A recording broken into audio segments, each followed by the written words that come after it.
नमस्कार, स्वागत है आपका। मैं हूं आपके साथ सुमित गुप्ता। आप देख रहे हैं सुप्रभात राजस्थान। बुलेटिन की शुरुआत में बड़ी खबर है। राजस्थान में सीएम पद को लेकर सस्पेंस अब भी कायम है। एक दो दिनों में राजस्थान के मुख्यमंत्री पर फैसला हो जाएगा। सोनिया गांधी से मुलाकात के बाद वेणुगोपाल का एक बड़ा बयान सामने आया है।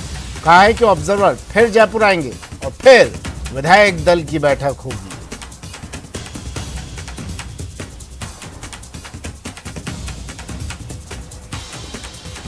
बड़ी खबर है इस वक्त की। सोनिया गांधी से मुलाकात के बाद वेणुगोपाल का बयान। का ऑब्जर्वर फिर से जयपुर आएंगे, फिर से विधायक दल की बैठक होगी। राजस्थान में सीएम को लेकर सस्पेंस अभी भी बरकरार। एक दो दिनों में होगा राजस्थान के सीएम पर फैसला। सोनिया गांधी से मुलाकात, वेणुगोपाल की और फिर केसी वेणुगोपाल का बयान। ऑब्जर्वर फिर जयपुर पहुंचेंगे और फिर होगी विधायक दल की बैठक। यानी इस बार ऑब्जर्वर पहुंचेंगे तो तमाम विधायक उनके सामने अपनी पेशी, अपनी हाजिरी देंगे। राजस्थान में सीएम को लेकर सस्पेंस कायम है।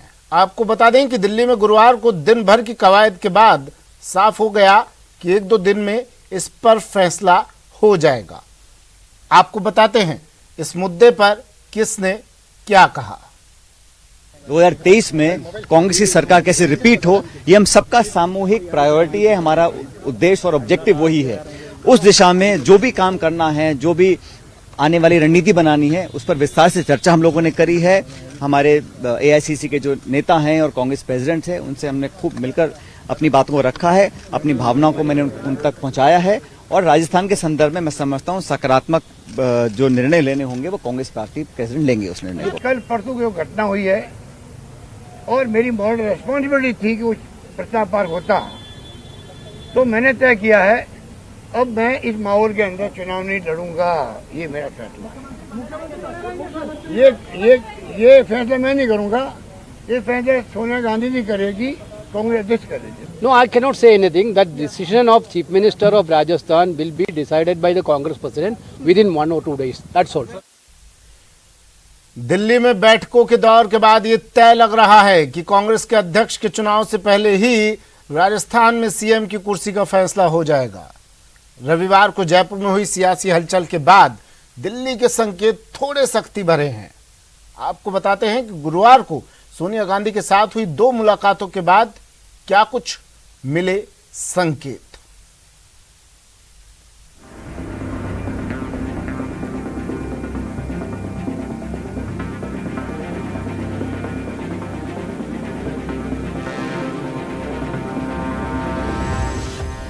सीएम की रेस, दिल्ली में मंथन का दौर।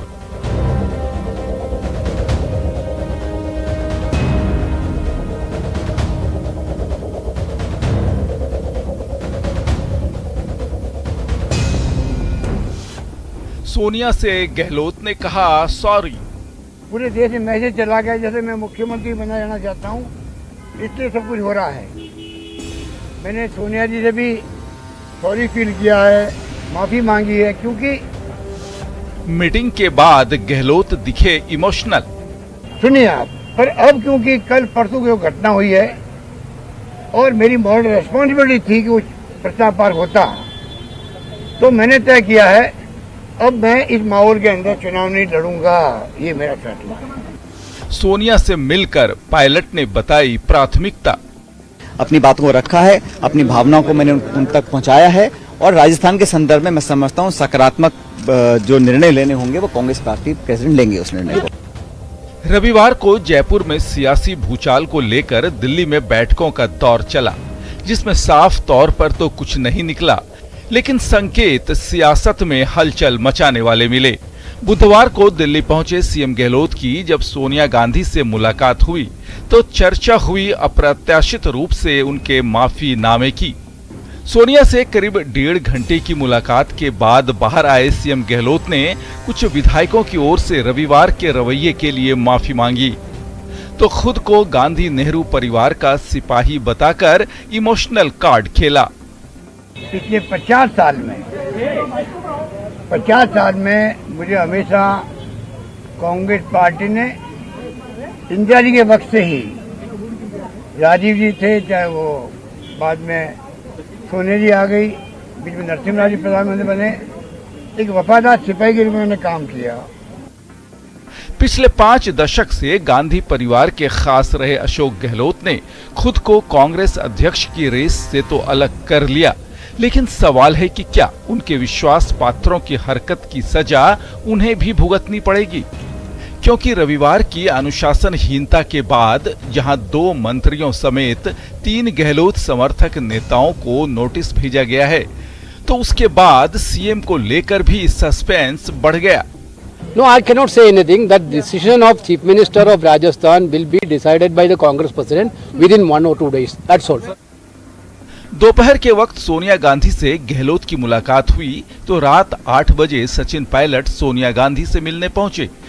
करीब 1 घंटे की मुलाकात के बाद मीडिया से रूबरू पायलट ने सभी को साथ लेकर चलने का दावा कर कई संकेत दे दिए।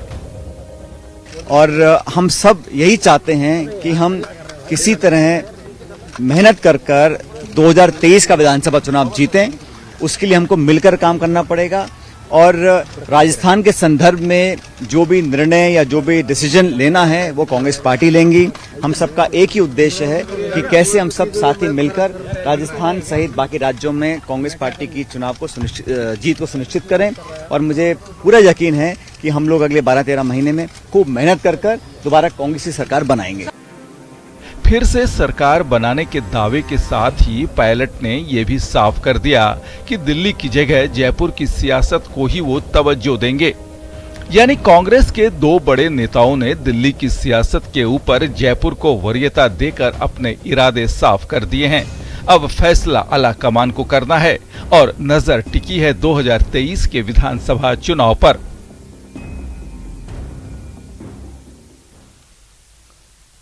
वहीं महेश जोशी ने कहा कि सीएम ने ऐसी गलती के लिए माफी मांगी है जो उन्होंने की ही नहीं। उन्होंने आस्था और निष्ठा के उच्चतम आयामों को छुआ है। मुख्यमंत्री जी ने सोनिया गांधी जी के सामने उस काम के लिए जिसके वो जिम्मेदार नहीं, उसके बावजूद उन्होंने सोनिया जी से जो माफी मांगी, मैं समझता हूं कि उन्होंने नैतिकता, आस्था और निष्ठा के उच्चतम आयामों को छुआ है। नए आयाम स्थापित किए हैं, शालीनता के, विनम्रता के और एक ऐसी सकारात्मक राजनीति के जो पूरे देश की जो कांग्रेस कार्यकर्ता उनके लिए एक मिसाल है। विनम्रता की ये मिसाल हम राजस्थान के कांग्रेस कार्यकर्ताओं का मान बढ़ाने वाला और अनुकरणीय कदम है। मैं तहे दिल से सम्माननीय अशोक गहलोत जी को साधुवाद देता हूं कि उन्होंने इतना विनम्र और साहसिक कदम उठाया। चलिए, वही महेश जोशी हैं जिन्हें नोटिस मिला है कांग्रेस की तरफ से और फिर इन्होंने सफाई भी पेश की थी पत्रकारों को बुला के। कह रहे थे जवाब मांगा जाएगा तो जवाब दे देंगे, मेरी कोई गलती नहीं है। सुर बदले बदले अब तमाम नेताओं के नजर आ रहे हैं। बढ़ते हैं अगली खबर की ओर। राजस्थान में चल रहे सियासी घमासान के बीच पहली बार पूर्व मंत्री और पंजाब इंचार्ज हरीश चौधरी का बयान सामने आया है।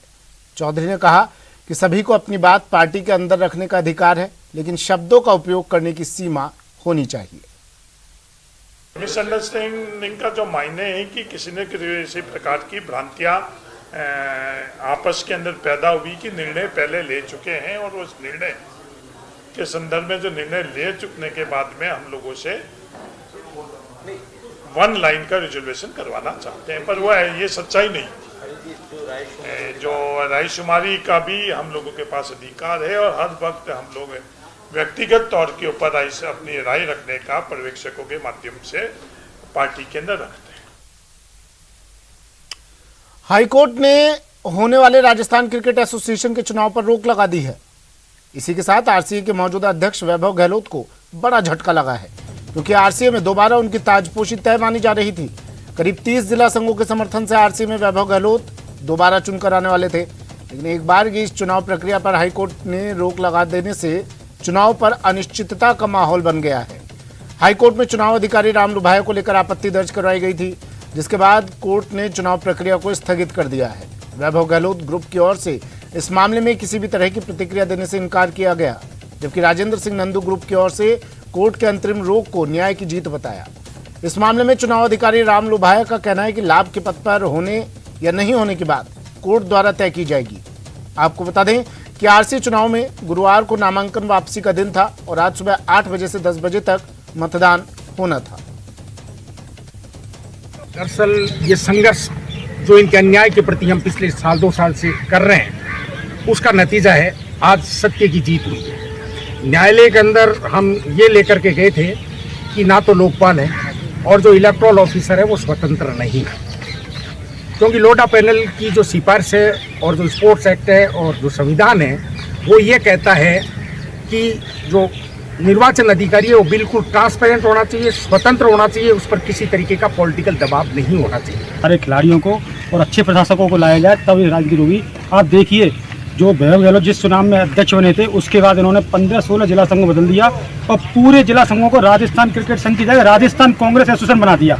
सारे जगह अपने लोग, कहीं कांग्रेस का प्रवक्ता बना दिया, कांग्रेस का कोई प्रवक्ता बना दिया। बीजेपी के लोगों को इन्होंने जिस ढंग से बायकॉट किया, इनको हटाया, मैं समझता हूँ ये राजस्थान के क्रिकेट के इतिहास में पहले कभी ऐसा नहीं हुआ। बीजेपी के टाइम भी अगर चाहते तो हम लोग भी इनको हटा सकते थे, लेकिन बीजेपी ने कभी ऐसे दुर्भावनावश काम नहीं किया। और बड़ी खबर है, पीएम नरेंद्र मोदी का प्रदेश दौरा। आज सिरोही आबू रोड आएंगे प्रधानमंत्री नरेंद्र मोदी। प्रशासन ने रूट को लेकर अब फाइनल रिहर्सल कर ली है। गुजरात के अंबाजी से आबू रोड के मानपुर हवाई पट्टी पर रिहर्सल हुआ। पीएम मोदी के दौरे को लेकर बीजेपी ने पूरी तैयारी कर ली है। आदिवासी थीम पर पीएम मोदी का स्वागत किया जाएगा। बड़ी खबर, टीवी स्क्रीन पर प्रधानमंत्री नरेंद्र मोदी का दौरा। आज प्रधानमंत्री राजस्थान आएंगे, आबू रोड आएंगे और उनके इस दौरे को देखते हुए पूरी तैयारी कर ली गई है। सिरोही के आबू रोड पहुंचेंगे प्रधानमंत्री नरेंद्र मोदी। गुजरात के अंबाजी से आबू रोड के मानपुर हवाई पट्टी पर प्रशासन ने इस रूट को लेकर रिहर्सल किया। बीजेपी भी पूरी तरह से तैयार है। स्वागत किया जाएगा, अगवानी की जाएगी भव्य तरीके से प्रधानमंत्री नरेंद्र मोदी की। 7,200 करोड़ के कार्यों का शिलान्यास प्रधानमंत्री यहां पहुंचकर करेंगे और आदिवासी थीम बताया जा रहा है। आदिवासी थीम पर प्रधानमंत्री नरेंद्र मोदी का स्वागत जगह जगह प्रदेश भर में आज किया जाएगा। बड़ी खबर है, प्रधानमंत्री नरेंद्र मोदी का प्रदेश दौरा। बढ़ते अगली खबर की ओर। जयपुर शहर के लोग सीवरेज की समस्या से परेशान हैं, लिहाजा ग्रेटर नगर निगम की कार्यवाहक महापौर शील धाबाई ने सीवरेज से जुड़ी समस्याओं को लेकर मालवीय नगर जोन के वार्डों में दौरा किया। इस दौरान शील धाबाई ने संबंधित अधिकारियों और इंजीनियरों को फटकार लगाई और प्रशासनिक अधिकारियों को तुरंत इसका समाधान करने के निर्देश दिए। मालवीय नगर विधानसभा क्षेत्र के वार्ड 132 का दौरा किया और जो सीवर की प्रॉब्लम थी उसको स्वयं देखा। मैं भी उस दौरे में उनके साथ रहा और जिस तरीके के हालात थे वो निश्चित रूप से चिंतनीय है, सोचनीय है। पर अच्छी बात यह है कि मेयर साहब ने कार्यभार संभालते ही जो अनुभवी हैं हमारी शील धाबाई जी, उन्होंने तुरंत ही अधिकारियों को बुलाया, निर्देश दिए और एक विस्तृत कार्य योजना की डिमांड की है। ओबीसी आरक्षण में विसंगतियों को दूर करने की मांग को लेकर आज राजधानी में ओबीसी आरक्षण संघर्ष समिति आंदोलन करने जा रही है। जयपुर के शहीद स्मारक पर बड़ी संख्या में युवा शामिल होंगे। पूर्व मंत्री हरीश चौधरी ने इस आंदोलन की जानकारी देते हुए बताया कि साल 2018 के परिपत्र में संशोधन और सही रोस्टर बनाने की उनकी मांग है। हम लोगों का शहीद स्मारक पर धरना रहेगा, आंदोलन रहेगा, शांतिप्रिय आंदोलन रहेगा। पूरे राजस्थान से इस आंदोलन से जुड़े हुए लोग आएंगे और हम लोग सरकार में बैठे हुए निर्णय करने वाले लोगों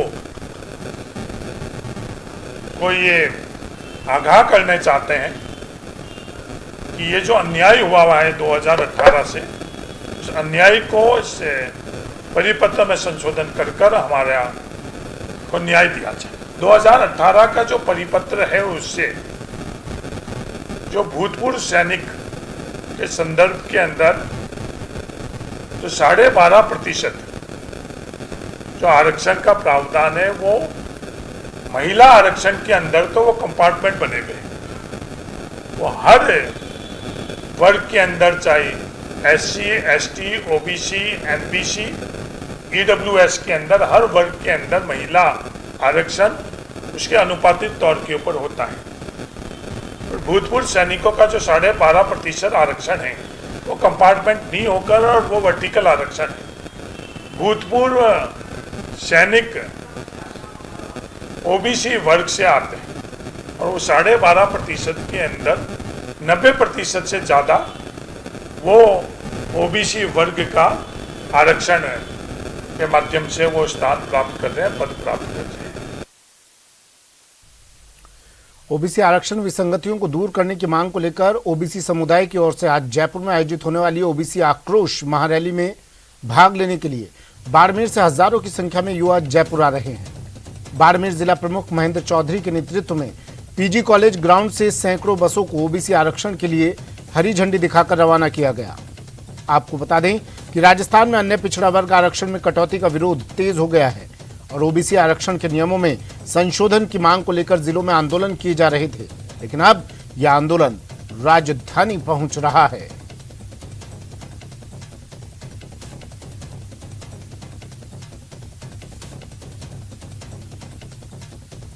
बाड़मेर में 100 से अधिक बसें जा रही है, साथ साथ कई गाड़ियां जा रही है।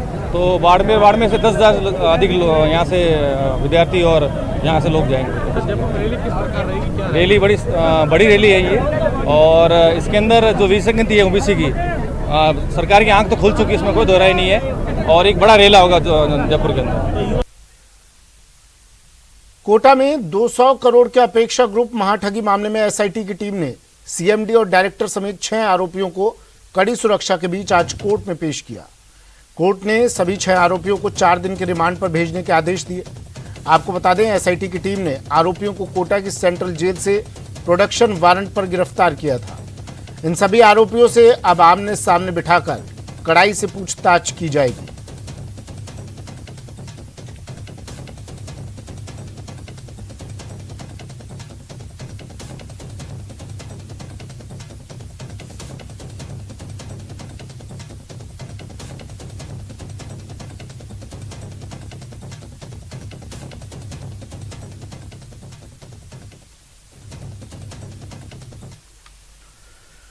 टोडाभीम के नाहरखोरहा रोड पर एक वैन में अचानक आग लग गई। आग से वैन आग के गोले में तब्दील हो गई। सूचना पर पहुंची दमकल ने लोगों की मदद से आग पर काबू पाया। वैन में से आग की लपटें निकलती देखकर चालक डर गया और कार को छोड़कर बाहर आ गया। वैन में आग लगती देखकर आसपास के लोगों में अफरा तफरी मच गई। इस दौरान किसी ने टोडाभीम नगर पालिका फायर ब्रिगेड को सूचना दी। सूचना पर पहुंची दमकल की गाड़ी ने आसपास मौजूद लोगों की मदद से आग पर काबू पाया।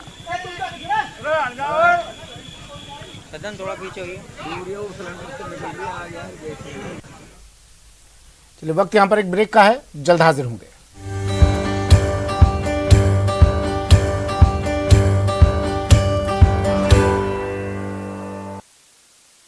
ब्रेक के बाद स्वागत है आपका। बात नवरात्र की। आज नवरात्र का 5वां दिन है। आज मां स्कंद माता की पूजा अर्चना की जा रही है। मान्यता है कि मां नकारात्मक शक्तियों का नाश करती हैं। शिव शुंभ निशुंभ महावतर्पित भूत पिशाचरते जय जय हे महिषासुरमर्दिनि रम्यकपर्दिनि शैलसुते। आज शारदीय नवरात्र की 5वीं पूजा है। इस दिन मां के 5वें स्वरूप स्कंद माता की पूजा अर्चना की जाती है। मां अपने भक्तों पर पुत्र के समान स्नेह लुटाती हैं। मां की उपासना से नकारात्मक शक्तियों का नाश होता है। इनके स्मरण मात्र से ही असंभव कार्य संभव हो जाते हैं। स्कंद माता कमल के आसन पर विराजमान है, इसी कारण उन्हें पद्मासना देवी भी कहा जाता है। मां स्कंद माता को पार्वती और उमा नाम से भी जाना जाता है। मां की उपासना से संतान की प्राप्ति होती है। इनका वाहन सिंह है। स्कंदमाता सूर्यमंडल की अधिष्ठात्री देवी मानी जाती है।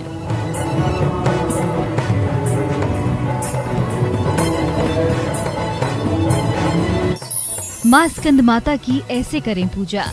मां स्कंदमाता की प्रतिमा को गंगा जल से स्नान कराएं। स्नान कराने के बाद माता को पुष्प अर्पित करें। मां को रोली और कुमकुम लगाएं। मां को मिष्ठान और 5 प्रकार के फलों का भोग लगाएं।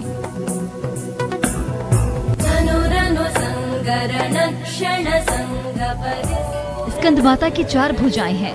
इनके दाहिनी तरफ की नीचे वाली भुजा जो ऊपर की ओर उठी हुई है उसमें कमल पुष्प है। बाईं तरफ की ऊपर वाली भुजा में मां वर मुद्रा में है, जबकि नीचे वाली भुजा जो ऊपर की ओर उठी है उसमें भी मां कमल पुष्प धारण की हुई है।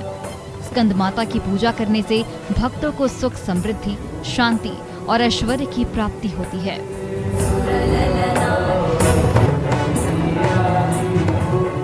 Bureau report, news 18 network.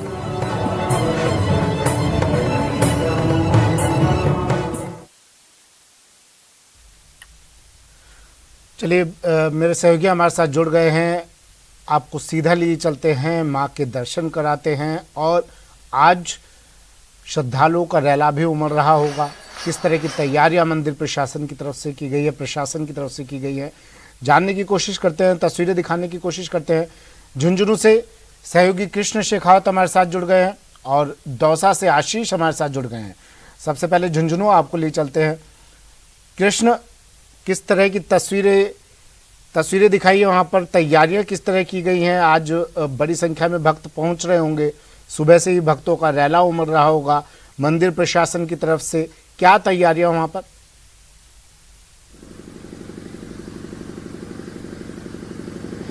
जी, मैं आपको बता दूं कि आज शारदीय नवरात्रों का 5वां दिन है और माँ दुर्गा के जो माँ स्कंद स्वरूप की जो है आज पूजा अर्चना की जा रही है। माना जाता है कि माँ दुर्गा के स्कंद स्वरूप की पूजा अर्चना करने से सुख, समृद्धि और संतान की प्राप्ति होती है। हमारे साथ आचार्य नरेश जोशी मौजूद हैं और यहाँ जो भक्त हैं वो भी पूजा अर्चना के लिए पधारे हैं। तो मैं आचार्य नरेश जोशी से पूछना चाहूँगा कि किस तरह के क्या यहाँ इंतजामात है, किस तरह की क्या पूजा अर्चना की जा रही है? जय मैया की। आज माँ पंचम स्वरूप में स्कंद माता के रूप में माँ भगवती की पूजा अर्चना होती है। माँ स्कंद के गोद में बाल रूप में भगवान कार्तिक के विराजमान है। माँ भगवती की विशेष पूजा अर्चना से संतान की प्राप्ति होती है। आज माँ भगवती को विशेष केले का भोग लगाया जाता है। यह 7वां महा उत्सव दुर्गा पूजा का चल रहा है। यहाँ माँ ब्रह्माणी और रुद्राणी सकराई पीठ पास होने पर माँ शाकंभरी की विशेष पूजा अर्चना की जाती है। माँ शाकंभरी अपने भक्तों को हाथ में पुष्प फल अर्पण कर अभय प्रदान करती है। माँ दुर्गा के नव रूपों का यहाँ पर विधिवत पूजन होता है। असंख्य श्रद्धालुओं द्वारा हजारों की संख्या में महाआरती और महाभोग माँ को अर्पण किया जाता है। माँ भगवती सर्व बाधा विनिर्मुक्तो धन धान्य शुतान्वित मनुष्यो मत प्रसादीन संभविष्यति न संशय। सभी बाधाओं से विमुक्त करके सबको धन धान्य प्रदान करती है। जो माँ भगवती की पूजा अर्चना करता है निसंदेह उसे सब कुछ प्राप्त हो जाता है। माँ भगवती के पंचम स्कंद रूप की आज विशेष पूजा अर्चना की जाती है। यह उत्सव हर्षोल्लास पूर्वक मनाया जाता है। माँ ब्रह्माणी और रुद्राणी के 2 स्वरूपों का यहाँ विशेष पूजन होता है। सात्विक पूजा पद्धति द्वारा माँ भगवती वो पूजन के समय पर कौन कौन सी प्रक्रिया अपनानी है पंडित जी बता रहे थे। दौसा साहब आपको ले चलते हैं। आशीष हमारे साथ जुड़े हुए हैं दौसा से। आशीष, तस्वीरें दिखाइए, क्या तैयारियां, और अगर हो सके तो माता के दर्शन भी करवा दीजिए।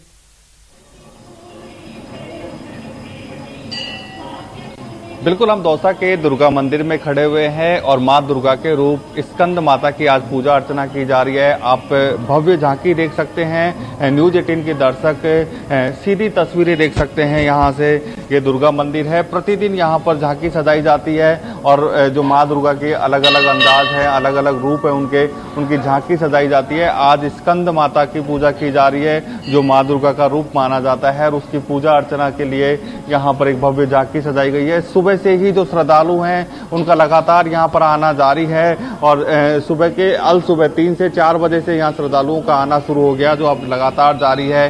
दिन भर इसी तरह का दृश्य देखने को मिलता है। नवरात्रों के दौरान दिन भर सत्संग के आयोजन किए जाते हैं, भजन के आयोजन किए जाते हैं, बड़ी संख्या में श्रद्धालु शामिल होते हैं। सुबह शाम महाआरती का आयोजन किया जाता है। हम सबसे पहले कुछ श्रद्धालुओं से बात कर लें, क्योंकि स्कंद माता की पूजा की जा रही है। चलते हैं, आपको प्रेमदान देथा हमारे साथ जुड़े हुए बाड़मेर से। प्रेमदान, क्या तैयारियां और क्या तस्वीरें बाड़मेर से? देखिए सुमित जी, मैं आपको बताना चाहूंगा कि बाड़मेर के अंदर अभी मैं खड़ा हूं, बाड़मेर के करणी माता मंदिर के अंदर, और यहां पर अभी से कुछ ही समय बाद 7:30 बजे जो पूजा अर्चना शुरू होंगी, मैं कैमरामैन को कहूंगा आपको माता जी के मंदिर के दर्शन करवाए जाएंगे। और यहाँ पर थोड़ी देर 7:30 बजे एग्जैक्ट यहाँ पूजा होगी, और पूजा से पहले मैं बताना चाहूंगा कि आप देख सकते हैं, दर्शन कर सकते हैं माता जी का। और हमारे जितने भी न्यूज 18 के जो दर्शक जुड़े हैं उनसे भी हम कहेंगे कि माता का दर्शन करें। करणी माता का मंदिर है। वैसे जो नवरात्रि में पंचम है वह स्कंद माता के पूजा के रूप में माना जाता है। हम पुजारी से बात करेंगे, पुजारी जी से भी बातचीत करेंगे, चर्चा करेंगे कि इस दिन का क्या महत्व है। पुजारी जी, थोड़ा सा बताएंगे आप, क्या महत्व है आज के दिन का, और कितने भक्तजन यहाँ पर नवरात्रि में आप पहुंचते हैं? माँ स्कंद माता का आज 5वां दिन है। नवरात्रि की 9 दुर्गाएं के रूप में आज स्कंद माता का रूप प्राप्त है। इस दिन माताएं और बहनें अपने 16 श्रृंगार कर और पूजा अर्चना करती है, आप मनोकामना पूर्ण करने के लिए प्रार्थना करती है, और दीर्घ आयु के लिए, अपने पति के लिए। अलकेश सनाडे जुड़े हुए हमारे साथ राजसमंद से। अलकेश, तस्वीरें दिखाइए, अगर मंदिर के अंदर की आप तस्वीरें दिखा सके, भक्त वहां पहुंचे होंगे सुबह से, उनसे अगर आप बात कर सके।